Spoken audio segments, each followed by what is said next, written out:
Welcome to the potential classes. तो इस class ये जो है आपका एक लेक्चर डेमो है जिसमें कि आपको ये सब पता चलेगा कि किस तरह से हम लोग आगे बढ़ेंगे। ठीक है। सो एक बार आप ध्यान से समझ लो, आपका ये जो भी लेक्चर मैं बनाने वाला हूँ, जो आप लोग इस क्लासेस को करोगे, पूरा का पूरा जो क्लास 10th का फर्स्ट टर्म है उसके अंदर जो भी मैथमेटिक्स के सिलेबस है उस पूरे को मैं कवर करूँगा। ठीक है। तो अभी ये क्या है, आपका एक डेमो लेक्चर है, इसलिए मैं आपको थोड़ा सा एक ब्रीफ नॉलेज दे दूंगा। और आपको मैं जो सीरीज हमारी चलेगी, इस सीरीज में हम लोग क्या करेंगे कि सबसे पहले तो आपको पूरा का पूरा थ्योरी बता दूंगा। ठीक है। जो कि क्रैश कोर्स में सिर्फ और सिर्फ आपको वही चीज़ मैं बताऊंगा जो आपके एग्जाम में आने वाला है। ठीक है। और अगर मेरा पूरा का पूरा कोर्स आपने कर लिया तो मैं गारंटी देता हूँ 90 से 95% आपका मार्क्स 100% आने वाला है। क्लियर है। कुछ चीज़ें नहीं आएंगी, वो आपके रिवीजन के चलते नहीं आएंगी। ठीक है। मैं इतना ज़्यादा प्रैक्टिस करा दूंगा आप लोगों को, क्योंकि हमारे पास जो भी लॉट्स ऑफ एक्सपीरियंस है, बच्चे कहाँ गलती करते हैं वो सारा से मैं आपको बता दूंगा। क्लियर है। तो हम लोग क्या करेंगे, देखो कैसे पढ़ेंगे हम लोग, देख ले बता देता हूँ। पहले तो मैं आपको थ्योरी कवर करवा दूंगा बहुत अच्छे से। थ्योरी कवर करवाने के बाद आपको मैं उसका प्रॉब्लम्स करवा दूंगा। उसके बाद मैं आपको प्रैक्टिस सेट दे दूंगा। उसके बाद जिस प्रैक्टिस सेट में जो भी आपको डाउट होगा या फिर कहीं से भी आप बना रहे हो जो भी आपको डाउट होगा, वह डाउट आप मुझे पर्सनली मेरे व्हाट्सएप नंबर पे या फिर मैं एक टेलीग्राम पे ग्रुप बना दूंगा।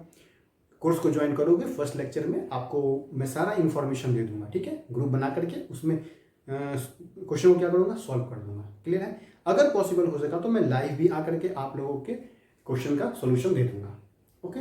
तो चलिए आज एक बार हम लोग समझते हैं पॉलिनोमियल्स। ओके। पॉलिनोमियल्स क्या होता है, जरा ध्यान से देखना। पॉलिनोमियल्स आपका जो भी क्लास 10th का है, अलजेब्रा का मोस्ट इंपॉर्टेंट टॉपिक है। और पूरा का पूरा अलजेब्रा पॉलिनोमियल्स के अंदर जो भी आते हैं, जैसे क्वाड्रेटिक इक्वेशन हो गए या फिर लीनियर इक्वेशन हो गए, linear equation in two variables हो गए, पॉलिनोमियल्स कभी कहते हैं, कभी हम जीरोज कह देते हैं, कभी हम एक्सप्रेशन कहते हैं, कभी सॉल्यूशन कहते हैं, कभी रूट्स कहते हैं। ये सब के सब बहुत ज़्यादा कन्फ्यूजन होता है। मैं बहुत सारे क्लासेस लिया हूँ, बट मुझे कुछ कुछ बच्चे हैं ना ऐसे हैं कि कन्फ्यूज रहते हैं, है ना। कन्फ्यूजन आज आपका 100% क्लियर हो जाएगा। बस एक एक बात को मेरी सुनते जाओ, सब डाउट आपका क्लियर हो जाएगा। ओके। आइए बढ़ते हैं हम लोग आगे। आज हम देखने वाले हैं, आपका एक मोस्ट इंपॉर्टेंट टॉपिक है पॉलिनोमियल्स। ओके। सो पॉलिनोमियल्स तो हमने लिख लिया, बट पॉलिनोमियल्स से पहले जानने के लिए हमें क्या करना होगा, इसके बेसिक्स को करना होगा। ठीक है। तो सबसे पहले हम समझते हैं कि एक्सप्रेशन क्या होता है, क्योंकि एक्सप्रेशन कुछ कंडीशंस लेकर के पॉलिनोमियल्स का फॉर्म कर लेता है। दैट मीन्स एक्सप्रेशन का कुछ क्राइटेरिया होता है, उसके अंदर कुछ बाउंडेशंस होते हैं, कुछ कंडीशंस लगे होते हैं, वही एक्सप्रेशन को हम लोग पॉलिनोमियल्स कहते हैं। ओके। एक्सप्रेशन बहुत टाइप के होते हैं। सो आइए ध्यान से समझते हैं। सो सबसे पहले मैं बात करता हूं कि एक्सप्रेशन क्या होता है। Okay. Expression is nothing but combination of constant variables and operation। Okay. So अगर मैं बात करता हूं constant, so what is constant. Constant जैसे ही मैंने कह दिया तो मैं रियल नंबर की बात करूंगा। रियल नंबर का मतलब है, यह हमने पढ़ रखा है, this is a real number line. So ये माइनस इन्फिनिटी से इन्फिनिटी तक जाता है और यहाँ पे 1 2 and show on, this one -1 -2 and show on. Clear है। इसी को कहते हैं रियल नंबर। सो ये इसमें से कोई टर्म होना चाहिए। उसके बाद आते हैं वेरिएबल्स। वेरिएबल्स का मतलब होता है x y z t u etc। Okay. Operations सिर्फ और सिर्फ प्लस और माइनस का ही यूज करेंगे हम लोग, क्योंकि डिवाइड और मल्टीप्लाई करने से वो सेम एक्सप्रेशन में वो एक टर्म बन जाता है, इसलिए उस चीज को नहीं देखेंगे, सिर्फ ये देखेंगे। जैसे लेट्स टेक एग्जांपल, अगर मैं आपको एक एग्जांपल बता दूं, सो 4x + 2, क्या ये एक्सप्रेशन है। सो एक्सप्रेशन के लिए हमें क्या चाहिए, कॉम्बिनेशन चाहिए। और वो कॉम्बिनेशन किस चीज का चाहिए, कांस्टेंट का, वेरिएबल्स का और ऑपरेशंस का। तो देखो यहाँ पे ये 4 क्या है, एक कांस्टेंट है which is real number, 2 is a constant which is real number. So ये तो मुझे मिल गया। Next one is x। What is x, x is a variable, so variable भी मुझे मिल गया। उसके बाद ऑपरेशंस खोजना है, आइदर प्लस और minus. In this expression the plus is present, so plus क्या है आपका ऑपरेशन से, तो मुझे तीनों मिल गया। जैसे ही तीनों मिल गया तो मैंने कह दिया भाई ये जो 4x प्लस 2 है, यह 4x प्लस 2 जो है एक्सप्रेशन है। क्लियर है? Let's another example. मैं कहता हूं 4x square plus 2x plus 6, क्या यह एक एक्सप्रेशन है? तो मुझे तो तीन चीज से मतलब है, या तो कांस्टेंट हो, या तो वेरिएबल हो, या तो ऑपरेशन हो। तो देखो 4, 2 and 6 is a constant, x is a variable and plus is a operation. यहां पे प्लस भी हो सकता है, माइनस भी हो सकता है, प्लस और माइनस कुछ भी आ सकता है कहीं पे, कॉम्बिनेशन है। Yes, it is a expression. Next अगर मैं बात करता हूं 4t square plus 2x plus 4, क्या यह एक एक्सप्रेशन है? चलो देख लेते हैं, हमें कांस्टेंट देखना है। Yes, 4, 2, 4 constant, t and x both are variables and plus operation, तीनों मिल गया। Yes, it is expression. यह अलग बात है कि इसके अंदर दो वेरिएबल्स हैं, एक t है और एक x है। इसके अंदर सिर्फ और सिर्फ एक ही वेरिएबल है, x। क्लियर है? चलिए एक चीज और देखते हैं। मैंने कहा x square by 4 minus 2 by x raise to power 3 minus 2, क्या यह एक एक्सप्रेशन है? चेक करते हैं। x है variables, 4, 2, 2 constant, minus minus minus और आइदर प्लस, कुछ भी कह सकते हो। तीनों मिल गया हमें, कांस्टेंट भी, वेरिएबल भी और ऑपरेशन भी। तब हम कहेंगे yes it is a expression, so it is expression. अच्छा, इसी एक्सप्रेशन को मैं ऐसे भी लिख सकता हूं, जरा ध्यान से देखना। इसी एक्सप्रेशन को मैं ऐसे भी लिख सकता हूं, 1/4 x स्क्वायर, 1/4 बाहर ले लिए, सेम चीज है, माइनस 2 इंटू, देखो x रेज़ टू पावर 3 है ना, अगर ये ऊपर जाएगा तो यहाँ क्या बनेगा, x raise to power -3। Clear है? जैसे ही x रेज़ टू पावर -3 बना और प्लस 2, इसे मैं ऐसे भी लिख सकता हूं। क्या यह एक एक्सप्रेशन है? मैं एक्सप्रेशन की बात कर रहा हूं। इस पे मैं ज्यादा जोर इसलिए दे रहा हूं क्योंकि आगे चल करके पॉलिनोमियल को समझाने में मैं यही एग्जांपल लेने वाला हूं। क्लियर है? आपको समझ में आ जाएगा कि ऊपर में एक्सप्रेशन क्या है। ध्यान से देखना है, x का पावर 2 है, x का पावर -3 है, यहाँ पे x का पावर 0 है, x का पावर 0 1 हो जाता है, इसलिए यहाँ पे 1 हो गया। कहना क्या है, हम कहना क्या चाहते हैं कि क्या ये एक्सप्रेशन है? तो एक्सप्रेशन के लिए तो एक ही कंडीशन, क्या, कांस्टेंट, वेरिएबल एंड ऑपरेशन, इन तीनों का कॉम्बिनेशन होना चाहिए। यस, कांस्टेंट, वेरिएबल और operation, yes it is also a expression. Clear है? चलिए, यानी कि एक्सप्रेशन क्या होता है हम समझ गए, कॉम्बिनेशन को कहेंगे एक्सप्रेशन। क्लियर है? इस एक्सप्रेशन के अंदर एक वेरिएबल भी आ सकता है, दो वेरिएबल भी आ सकता है, इसका पावर 2 आ सकता है, पावर -3 आ सकता है, पावर 3 आ सकता है, कुछ भी आ सकता है। एक्सप्रेशन मतलब इन तीनों का कॉम्बिनेशन हो चाहिए, उसे हम लोग एक्सप्रेशन कहते हैं।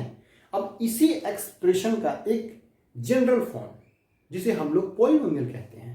क्लियर है?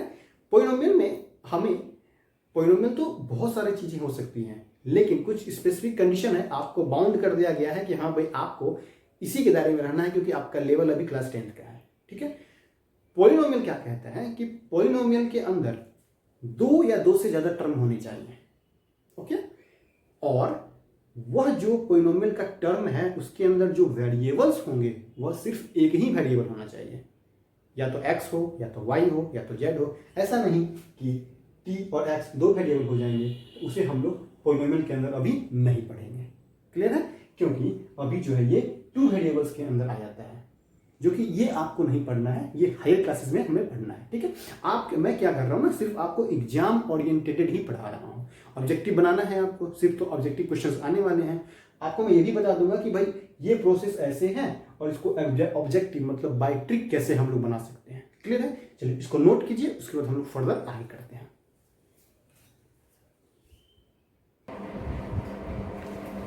ओके, नोट हो गया। अब आते हैं हम लोग पॉलिनोमियल्स के ऊपर चलते हैं।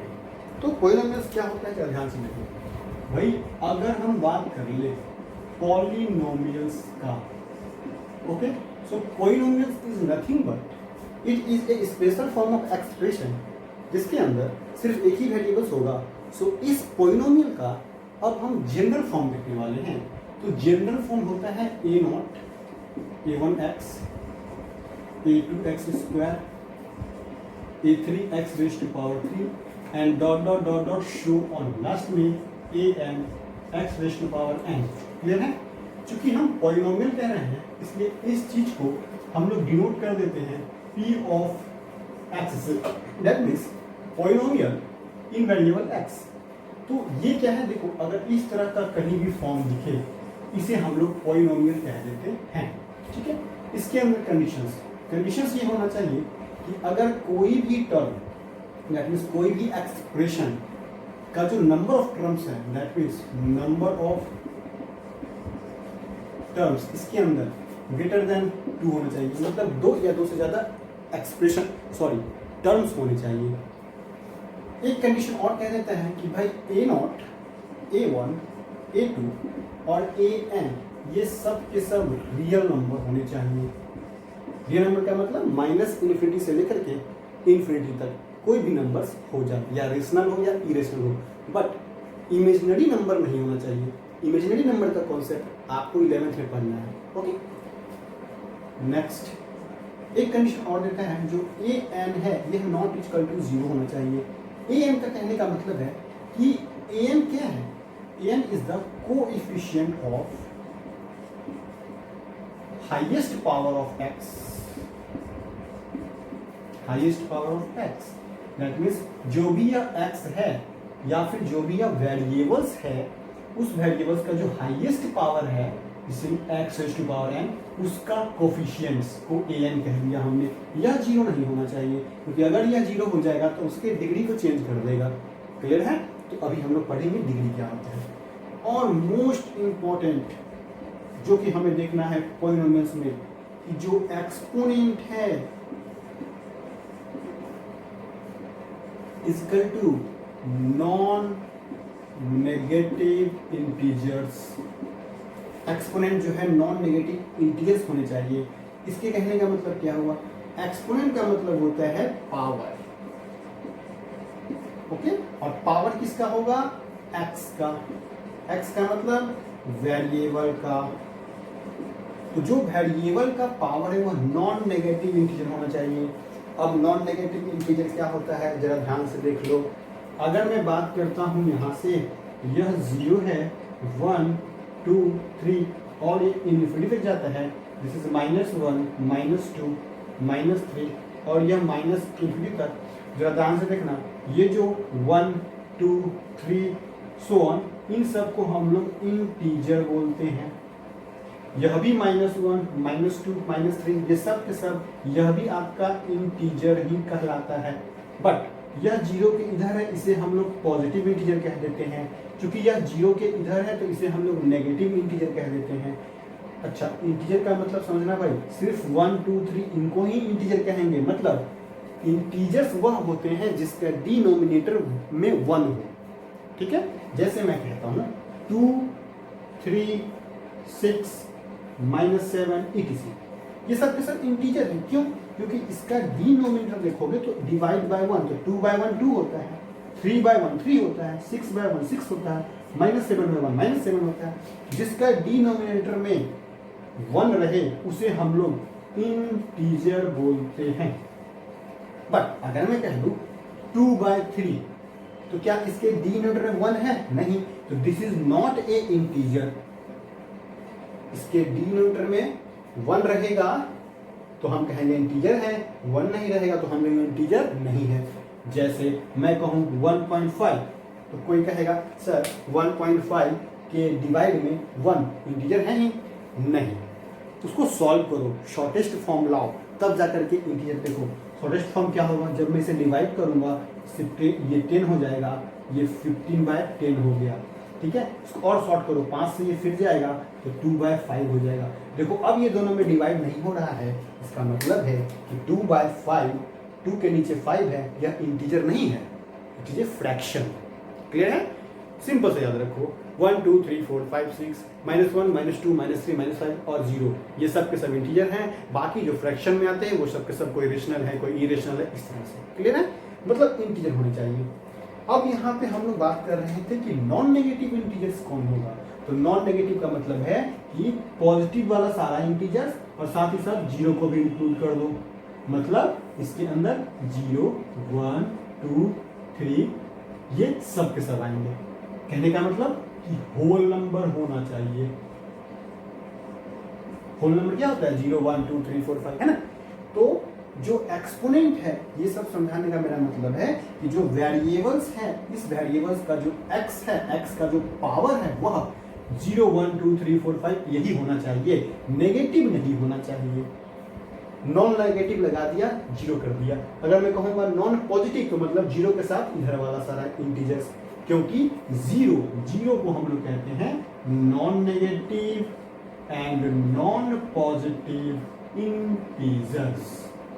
क्लियर है? 0 is the non negative non positive integers. Okay, so सीधा सा कहने का मतलब है कि x का पावर नॉन नेगेटिव इंटीजर मतलब x का पावर 0, 1, 2, 3, 4, 5 इसमें से कुछ होना चाहिए, नेगेटिव नहीं होना चाहिए। क्लियर है? या फिर फ्रैक्शन नहीं होना चाहिए। क्या मैंने बोला? इंटीजर्स होने चाहिए, नेगेटिव नहीं होना चाहिए और फ्रैक्शन नहीं होना चाहिए। ठीक है, उसी को हम लोग क्या कहेंगे?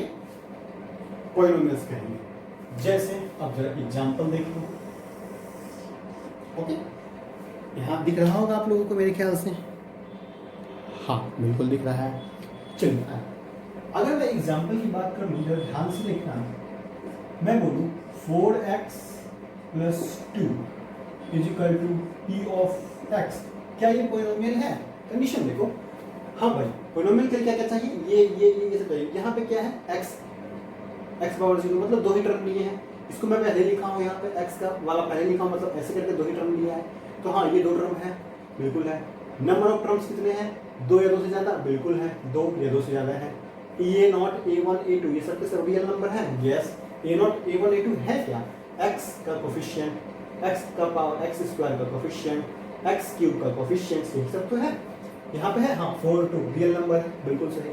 an not = 0 मतलब यहाँ पे जो हाईएस्ट पावर है, हाईएस्ट पावर ऑफ x क्या है? यहाँ पे हाईएस्ट पावर ऑफ x 1 है। तो 1 का कोफिशिएंट क्या है? 4 है, 0 नहीं है। क्लियर है?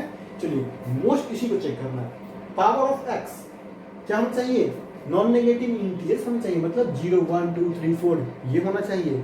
ठीक है, जरा ध्यान से देखो। क्या x का, और हर एक टर्म के x के हम चेक करेंगे। जैसे x का पावर यहाँ क्या है? 1 है। इस x का पावर यहाँ क्या है? 0 है। तो 1, 0 ये होना चाहिए, बिल्कुल पॉलिनोमियल है। क्लियर है? चलिए, let's take another example.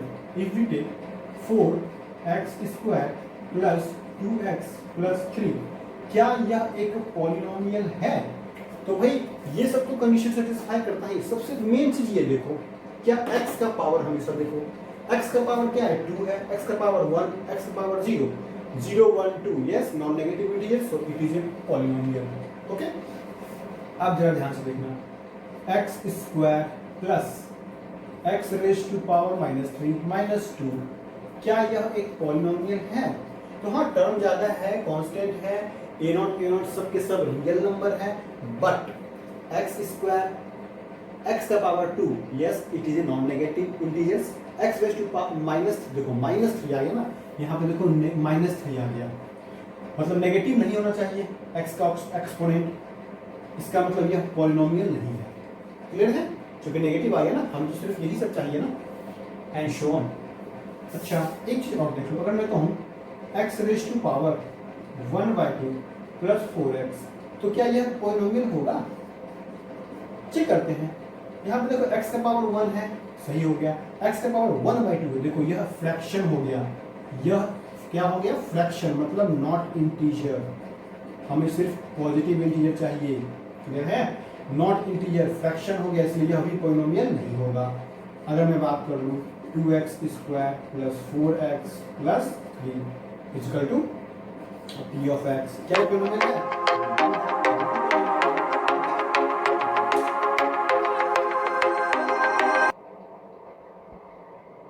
Okay, तो क्या ये पॉलिनोमियल है?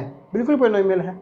अब एक चीज़ और जो कि बहुत ही इंपॉर्टेंट चीज़ें हैं, जरा ध्यान से देखना भाई। मैं क्या बताने जा रहा हूँ, क्या यह एक्सप्रेशन है? तो एक्सप्रेशन के लिए हमने क्या कहा था? सिर्फ कॉम्बिनेशन चाहिए कांस्टेंट, वेरिएबल और ऑपरेशन का। किसके लिए? एक्सप्रेशन के लिए। तो हाँ, प्लस प्लस एक्सप्रेशन, बिल्कुल यह एक्सप्रेशन भी है। क्या यह एक्सप्रेशन है? यस, एक्सप्रेशन भी है। क्यों? एक्सप्रेशन में तो हमें पावर से मतलब ही नहीं होता है, पावर कुछ भी है वो एक्सप्रेशन होता है। तो yes, it is also a expression. Clear है? क्या ये एक्सप्रेशन है? यस, यह भी एक्सप्रेशन है, यह भी एक्सप्रेशन है। यहाँ से हम क्या देखें भाई, जब भी कॉम्बिनेशन हमें मिलता है वो सब के सब एक्सप्रेशन होते हैं, बट इस एक्सप्रेशन में से कुछ पोइनोमियल्स नहीं होते हैं। क्यों? क्योंकि यह पोइनोमियल्स नहीं है, यह भी पोइनोमियल्स नहीं है। यहाँ से हम ये देखें कि भाई एवरी एक्सप्रेशन, जो भी एक्सप्रेशन है वह पॉलिनोमियल हो भी सकता है, नहीं भी हो सकता है, मे और मे नॉट। क्लियर है? जो एक्सप्रेशन है वह पोइनोमियल हो भी सकता है, नहीं भी हो सकता है। कैसे? जो एक्सप्रेशन है, देखो ये एक्सप्रेशन है, यह पोइनोमियल हो भी सकता है और यह पोइनोमियल नहीं भी हो सकता है। बताया था ना, -3 है तो पोइनोमियल नहीं होगा, लेकिन एक्सप्रेशन तो होगा, बिल्कुल होगा। बट जरा एक चीज़ और देखो, जो पॉलिनोमियल है, एवरी पोइनोमियल एक्सप्रेशन होंगे क्या? डेफिनेटली होंगे। मतलब पूरा का पूरा पोइनोमियल एक्सप्रेशन होगा, बट पूरा का पूरा एक्सप्रेशन पोइनोमियल हो भी सकता है, नहीं भी हो सकता है। कोई हमें सब के सब पोइनोमियल एक्सप्रेशन पक्का होंगे। पोइनोमियल है तो एक्सप्रेशन भी है, पॉलिनोमियल है तो एक्सप्रेशन भी है। यहाँ पे देखो एक्सप्रेशन, लेकिन ये सब के सब एक्सप्रेशन है, बट कुछ पोइनोमियल्स नहीं है, कुछ पोइनोमियल्स हैं। ये ऑब्जेक्टिव क्वेश्चन है आपका। क्या है ऑब्जेक्टिव क्वेश्चन? ध्यान से सुनो। Every polynomial must be a expression, but every expression may or may not be a polynomial. ये एक आपका ऑब्जेक्टिव क्वेश्चन इस तरह से पूछा जाता है। कॉन्सेप्ट क्लियर होगा तभी तो। क्लियर है? चलिए इसको नोट कीजिए, इसके बाद फिर हम लोग आगे बढ़ते हैं। ओके, चल इसमें एक बात और बता देता हूँ। जैसे मैंने कह दिया कि भाई ax + b पोइनोमियल है, हाँ बिल्कुल है पोइनोमियल। ax² + bx + c, क्या ये पोइनोमियल है? बिल्कुल पोइनोमियल है। x का पावर भी 1 है, पावर 2 है, पावर 1 है। ये मैंने लिया है, इसका मतलब मैंने ये टर्म लिया है। अगर मैं x⁻³ ले लूँगा तो मैं ये पूरा टर्म ले लूँगा। क्लियर है? चलिए इसको नोट कीजिए, इसके बाद फिर हम लोग आगे समझते हैं। ओके, अभी हम लोग देख रहे थे पॉलिनोमियल्स, है ना। तो जैसे ही मैं बात करता हूँ पॉलिनोमियल्स का, तो अभी पॉलिनोमियल्स का मैंने जनरल टर्म देख लिया था। अब मैं एक एग्जांपल लेता हूँ। Let's take an example. क्या ax + b = p(x) अगर मैं कहूँ, क्या यह एक पॉलिनोमियल होगा? तो कंडीशन याद करो। हाँ, सब के सब कंडीशन इसके अंदर सेटिस्फाई कर रहे हैं, तो यह एक पॉलिनोमियल होगा। बिल्कुल, दिस इज ए पॉलिनोमियल। क्यों भाई? दो टर्म हैं, x का पावर 1 भी है, यहाँ पे x का पावर 0 है, नॉन नेगेटिव इंटीजर है, a और b रियल नंबर है। अगर मैं बात करता हूँ ax² + bx + c = p(x), क्या यह एक पॉलिनोमियल है? देखो कंडीशन, हाँ बिल्कुल यह एक पॉलिनोमियल है। सारे के सारे कंडीशन सेटिस्फाई कर रहे हैं। अगर ऐसा कुछ है तो इसमें से हमें कुछ कुछ टर्म्स देखने पड़ते हैं। क्या देखना पड़ता है? जरा ध्यान से देखो। अगर मैं पहली चीज़ कह दूँ कि यहाँ पे नंबर ऑफ टर्म्स कितने हैं, सो नंबर ऑफ टर्म्स की मतलब है इस पॉलिनोमियल के अंदर नंबर ऑफ टर्म्स कितने हैं? 1 2। नंबर ऑफ टर्म्स 2 हैं। ओके, अगर यह नंबर ऑफ टर्म्स 2 हैं तो पॉलिनोमियल्स में तो हमने पढ़ा है कि नंबर ऑफ टर्म्स 2 या 2 से ज़्यादा हो। पॉली मतलब ज़्यादा और नॉर्म्स मतलब टर्म्स। सो 2 या 2 से ज़्यादा टर्म्स अगर हैं तो उसे हम लोग क्या कहेंगे? Polynomial. So it is a polynomial. ठीक है। जैसे किसी किसी बच्चों का होता है कि सर एक टर्म रहेगा तो क्या कहेंगे? सिर्फ अगर एक टर्म मान लो 4x, बस उसको क्या कहेंगे? एक ही है तो मोनोमियल। ठीक है, एक से ज़्यादा हो गया तो पॉलिनोमियल। क्लियर है? आइए दूसरी चीज़ यहाँ पे हम देखेंगे, highest power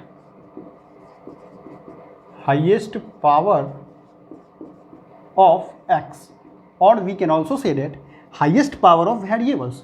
so highest power of variable यहाँ पे कितना है? देखो भाई, यहाँ पे x का पावर 0 है, यहाँ पे x का पावर 1 है, तो 1 ही तो हाईएस्ट पावर है इस एक्सप्रेशन के लिए, तो यहाँ पे 1 हो गया। जैसे ही हाईएस्ट पावर ऑफ x हमने कह दिया 1, तो बहुत सारे मैथमेटिशियन ने यह सोचा कि भाई हर बार हाईएस्ट पावर ऑफ ऐसा नहीं कहेंगे। हाईएस्ट पावर ऑफ x तो बहुत सारे एग्जाम्पल हो सकते हैं। तो जैसे ही हाईएस्ट पावर ऑफ x 1 हो जाएगा, ठीक है, तो हम उसको एक नाम दे देते हैं कि भाई चलो इस पोलिनोमियल का एक नाम दे दो। तो जिस पोलिनोमियल का हाईएस्ट पावर ऑफ x 1 हो, उस तरह के पोलिनोमियल को हमने कह दिया कि भाई यह जो है, इसे जो है कहो कि भाई ये लीनियर पोलिनोमियल है।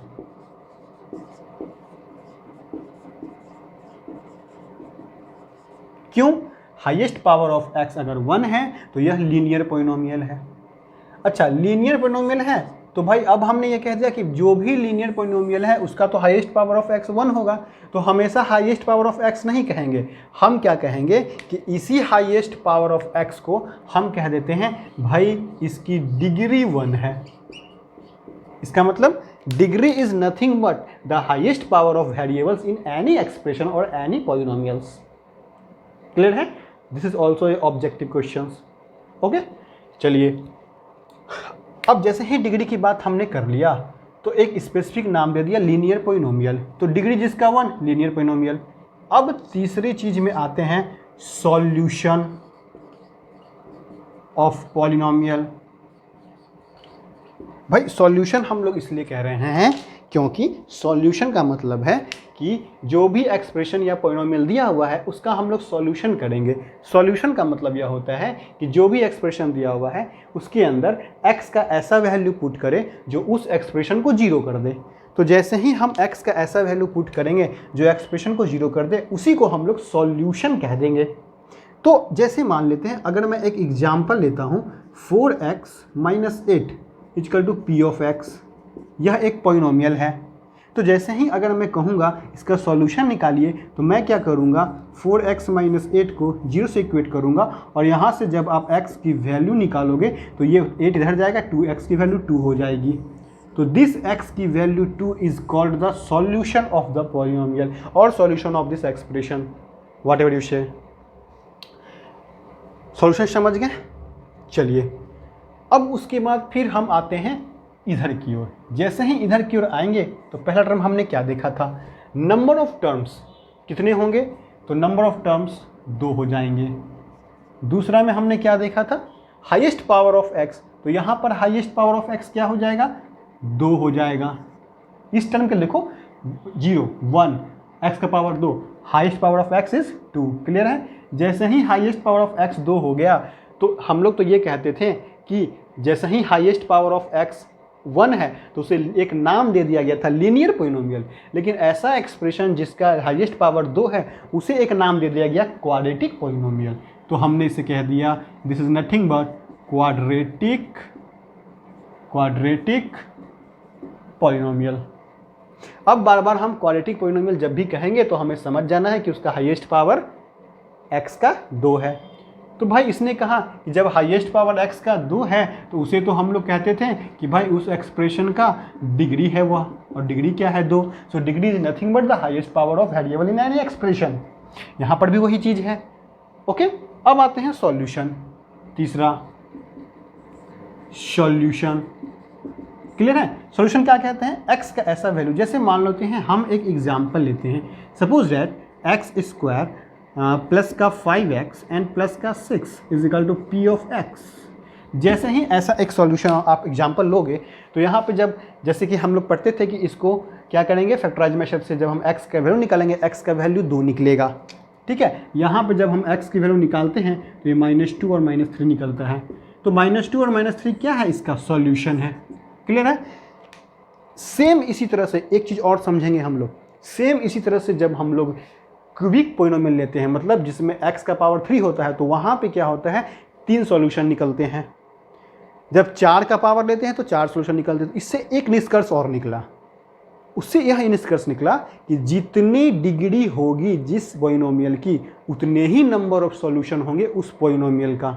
मतलब कहने का क्या है, अगर डिग्री यहाँ पर 1 है तो x का हमें सिर्फ और सिर्फ एक ही वैल्यू ऐसा मिलेगा जो इसको सेटिस्फाई करेगा, मतलब इसका सॉल्यूशन होगा। अगर डिग्री इसकी 2 है तो x की हमें 2 ऐसी वैल्यू मिलेगी जो इसको सेटिस्फाई करेगी। क्लियर है? ओके, ये चीज हम समझो। तो ऑब्जेक्टिव क्वेश्चन कैसे बनेगा भाई? The number of solution is only depends on the degree of this solution or degree of this polynomials. Clear है? ये चीजें तो हमने देख लिया।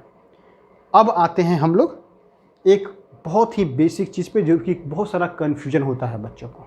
क्लियर है? आइए उसको समझते हैं। इसको नोट करिए पहले। नोट हो गया? अब जरा ध्यान से देखो मैं क्या कहने वाला हूं आपको। भाई अगर मैं बात करता हूं यहां से, ध्यान से देखना, अगर मैं बात करता हूं ax² plus bx plus c, अगर मैं ऐसे ही कह दूं तो आप क्या कहोगे इसको? यह क्या है? This is a expression. So इसे हम लोग कह देते हैं this is a expression. Okay, but अगर मैं इसी को ax, क्यों एक्सप्रेशन? इसीलिए क्योंकि एक कॉम्बिनेशन है वेरिएबल, ऑपरेशन और कांस्टेंट का, इसलिए इसे मैंने एक्सप्रेशन कह दिया। बट यही ax² plus bx plus c अगर अभी ऐसे ही लिख दिया है तो इसे हम लोग एक्सप्रेशन बोलते हैं। लेकिन इसी को अगर मैं इक्वेट कर दूं p ऑफ x से, तो अब मैं इसे कह दूंगा दिस इज ए पॉलिनोमियल। क्यों? क्योंकि जैसे ही इस एक्सप्रेशन को इक्वेट कर दिया p ऑफ x से, तो इसका एक अलग नाम हम लोग बोल देते हैं, वो कहते हैं this is a polynomial in variable x।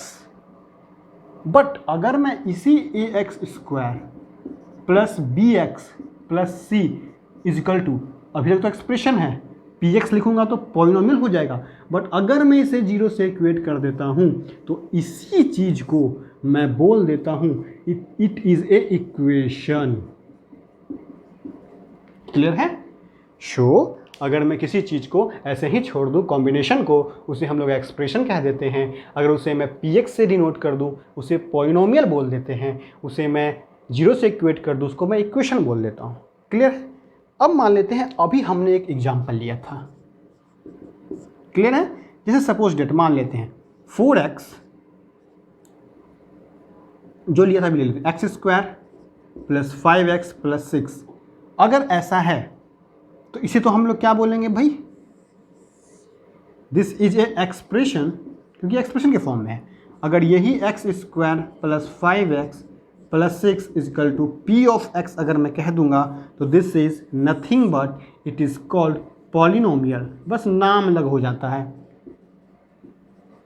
But इसी x² plus 5 of x plus 6 को 0 से इक्वेट कर दूं तो इसे मैं बोल देता हूं this is nothing but equation.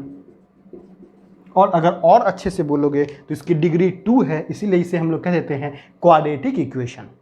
Degree 3 रहेगी तो क्यूबिक इक्वेशन, डिग्री 4 रहेगी तो बाय क्वाड्रेटिक इक्वेशन, डिग्री 1 रहेगी तो लीनियर इक्वेशन। ओके, वो तो बात की बात है। बस ये समझो कि इस एक्सप्रेशन, पॉलिनोमियल और इक्वेशन का फॉर्म ये होता है। अब जैसे ही यहाँ से x की वैल्यू आप लाओगे, तो जैसे ही इसको मैं फैक्टर करके, वो जब मैं क्लास हम लोग का रेगुलर चलेगा तो मैं सब चीज़ बताऊंगा, फैक्टर कैसे करना है और इसका रूल्स कैसे है फैक्टर का, ठीक है, ट्रिक कैसे है, सब बताऊंगा। जैसे ही अगर ये चीज़ है, और हाँ ऑब्जेक्टिव क्वेश्चन है तो ट्रिक तो मैं ज़्यादा बताऊंगा, ठीक है। और ट्रिक नहीं, वो एक कॉन्सेप्ट है, बस सिर्फ आपको टाइम बचाने का मेथड बताऊंगा। हाँ, टाइम कैसे बचता है, ठीक है। मोर रिवीजन करोगे ज़्यादा, मतलब practice makes a man perfect. ध्यान रखना, जितना प्रैक्टिस करोगे लो से लो स्टूडेंट भी हाई मार्क्स ला सकता है। मेरे क्लास का बच्चा खुद IIT दिल्ली, मुंबई सारे में पढ़ रहा है, ठीक है। चलिए आइए, ये तो खैर बात की बात है। हमारे बस ये देखो, कॉन्सेप्ट देखो, आप लोग अपना कॉन्सेप्ट देखो, ठीक है, क्या आपको समझ आ रहा है, ठीक है। हमारा प्रोफाइल क्या है वो आप तो रहने दो अभी। आइए समझते हैं हम लोग एक्सप्रेशन, पॉलिनोमियल एंड इक्वेशन, ठीक है। आते हैं हम लोग x इजकल टू -3 और -2। अभी एक क्या निकला था इसका सॉल्यूशन, देखो x इजकल टू -3 डाल दोगे यहाँ पे तो इस एक्सप्रेशन को 0 कर देगा। देखो 3 -5 + 5, ठीक है, +6, तो ये क्या हो जाएगा -5 और +5 0 हो जाएगा। -2 भी रखो तो 0 कर देगा इसको, ठीक है। हमारा कहने का मतलब है कि यह x इजकल टू -2 और 3 जो आया है यही x इजकल टू -2 और 3 इसके लिए सॉल्यूशन कहला जाता है। That means x is equal to -2 and 3 is the solution of this expression, but same x is equal to -3 and 2 is the zeros of this polynomial, but same x is equal to -3 and -2 is called the roots of this equation। कहने का मतलब x is equal to -3 और -2 हमें तो इसीलिए आता है क्योंकि ये सिर्फ पावर 2 है, इसका मतलब इसका डिग्री 2 है, तो x के सिर्फ 2 ही ऐसे वैल्यू मिलेंगे जो इस पूरे टर्म को 0 कर देगा। तो वह x का जो 2 वैल्यू है वह -3 और -2 है। तो -3 और -2 को ही कभी सॉल्यूशन कह देते हैं, कभी इसी को जीरोज कह देते हैं, कभी इसी को रूट्स कह देते हैं। बट सॉल्यूशन कहते हैं कब? एक्सप्रेशन के फॉर्म में। इसको हम लोग जीरोज कहते हैं कब? पॉलिनोमियल के फॉर्म में। और इसको हम लोग रूट्स कहते हैं कब? इक्वेशन के फॉर्म में। यही वही बात हो गई। यह तो सेम है, इसका नाम चेंज हो रहा है, सॉल्यूशन, जीरोज, रूट्स। एक प्रैक्टिकल एग्जांपल से समझो। मान लो यू आर माई स्टूडेंट, आप हमारे क्लास में बैठे हुए हो, आप ये हो, आप सेम हो, लेकिन आप इस समय मेरे लिए क्या हो? स्टूडेंट हो। जैसे ही आप घर पे जाओगे तो अपने पापा के लिए क्या हो जाओगे? बेटे हो जाओगे। अपने बहन के लिए क्या हो जाओगे? ब्रदर हो जाओगे, भाई हो जाओगे। तुम तो सेम हो, मगर तुम कभी स्टूडेंट हो जा रहे हो, कभी बेटे हो जा रहे हो, कभी भाई हो जा रहे हो। क्यों? क्योंकि आपका रिलेशन चेंज हो रहा है। आप डिफरेंट डिफरेंट रिलेशन के पास जा रहे हो। कैसे? आप अगर मेरे पास आते हो, मतलब एक्सप्रेशन के पास आते हो, तो आपको सॉल्यूशन कहा जाएगा, आपको स्टूडेंट कहा जाएगा। लेकिन यही आप अगर पॉलिनोमियल के पास आते हो तो आपको जीरोज कहा जाएगा, मतलब आपको बेटा कहा जाएगा जब आप पिताजी के पास जाओगे। मगर जब आप अपने बहन के पास जाओगे, जब आप अपनी बहन के पास जाओगे तो आप ब्रदर कहलाओगे, भाई कहलाओगे, मतलब रूट्स कहलाओगे। ठीक है? तो आप कभी स्टूडेंट, कभी सन, कभी सिस्टर, सॉरी कभी ब्रदर। उसी तरह से आप कभी सॉल्यूशन, कभी जीरोज, कभी रूट्स। क्यों? क्योंकि सॉल्यूशन एक्सप्रेशन के लिए, जीरोज पॉलिनोमियल के लिए, रूट्स इक्वेशन के लिए। क्लियर है? अब कभी कंफ्यूज मत करना। अब क्वेश्चन देखो क्या कहा जाएगा। Suppose that you have to given x² + 5x + 6 show. सिर्फ ऐसा ही क्वेश्चन दिया हुआ है आपको। क्वेश्चन क्या है? ऑब्जेक्टिव। ध्यान से क्या ऑब्जेक्टिव कैसे बनता है भाई? You have given x² + 5x + 6, ये क्वेश्चन दिया हुआ है। अब कहता है how many roots of this, या फिर how many zeros of this, how many solution of this. So इसके कितने जीरोज या सॉल्यूशन ये बनेंगे? तो हम कहेंगे यह किस फॉर्म में है? एक्सप्रेशन के फॉर्म में है। तो जो इसके सॉल्यूशन बनेंगे उसे हम लोग सॉल्यूशन बोलेंगे। जो इसको जीरो करेगा उस एक्स के वैल्यू को सॉल्यूशन बोलेंगे। लेकिन जैसे ही कह देगा भाई x² + 5x + 6 = p(x), बताइए इसका सॉल्यूशन क्या होगा? सॉल्यूशन नहीं कहेंगे हम, अब इसका जीरोज निकलेगा। समझे? इसको जीरोज कहेंगे। जहाँ इक्वेशन के फॉर्म दे देगा उसे हम लोग रूट्स कहेंगे। बस इतना चीज़ याद रखो। कभी कंफ्यूजन नहीं हो करने का आपको कि एक्सप्रेशन कभी जीरोज कहता है, कभी रूट्स कहता है, क्या है क्या नहीं। ये सब कॉन्सेप्ट क्लियर हो गया। ओके, चलिए इसके बाद फिर हम लोग नेक्स्ट क्लास में मिलेंगे। Okay, thank you. ओके, तो आपको ये वीडियो कैसा लगा और आपका कॉन्सेप्ट क्लियर हुआ कि नहीं? आपको अगर कोई डाउट है तो हमारे जो कमेंट बॉक्स है उसके अंदर बिल्कुल आप कमेंट कीजिए।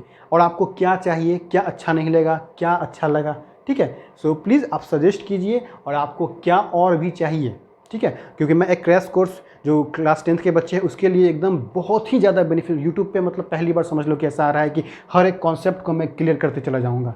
ठीक है? बस जो भी है, आपको जो भी डाउट है या जो भी अच्छा लगा या फिर जो भी कमेंट्स करना है आप कमेंट सेक्शन में डाल सकते हैं। क्लियर है? सबका रिप्लाई मिलेगा। ओके, चलिए, बेस्ट ऑफ लक।